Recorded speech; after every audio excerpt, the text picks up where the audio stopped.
আপনি আবার কি শুরু করলেন? কি শুরু করলাম? টিপতে টিপতে কুমড়াটারে নষ্টই করে ফেলাইতেছেন। এই এটা তো কুমড়া, মাছটা যে নরম হয়ে যাবে। আপনি যেভাবে টিপতেছেন তাতে লোহাও যদি টিপেন তাও নরম হয়ে যাবে। এত মেজাজ নিয়ে ব্যবসা হয় নাকি? কথা কলেই তো মেজাজ দেখেন। তা আপনি যে কুমড়াটারে নষ্ট করে ফেলাইতেছেন তার কি হবে? রাধিকা, আমার প্রস্তাবটা মাইনে নে, রাজরানী হয়ে থাকবি। জান কইতেছি, আয় থাকতি ভাগেন। ভাগ্য মানে কি রে? ভাগেন মানে তোর কল্লা, শালা খচ্চরের জাত। মানে দুনিয়াতে আর কোনো কাম নাই, সব আমার দোকানের সামনে এসে তারপর তামাশা দেখান লাগবো। কি আপনি এরকম হাবলের মতো চায় রয়েছেন কেন? সবজি নিবেন?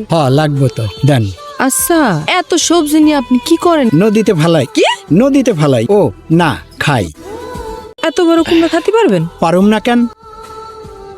কি এত ভারী কেন? মাসের 30 দিন এত বাজার করিস কেন? কদিনই কে খায়? পোষা যায় না? আমি পায়া গেছি রে মাসি। কি পেয়েছিস? বড় মাছ? না মাসি, অন্য কিছু। কি করছিস? আমি তো বুঝতে পারতেছি না, বুঝাই কর। বোঝো নাই? না। প্রাণ বন্ধু আসিতে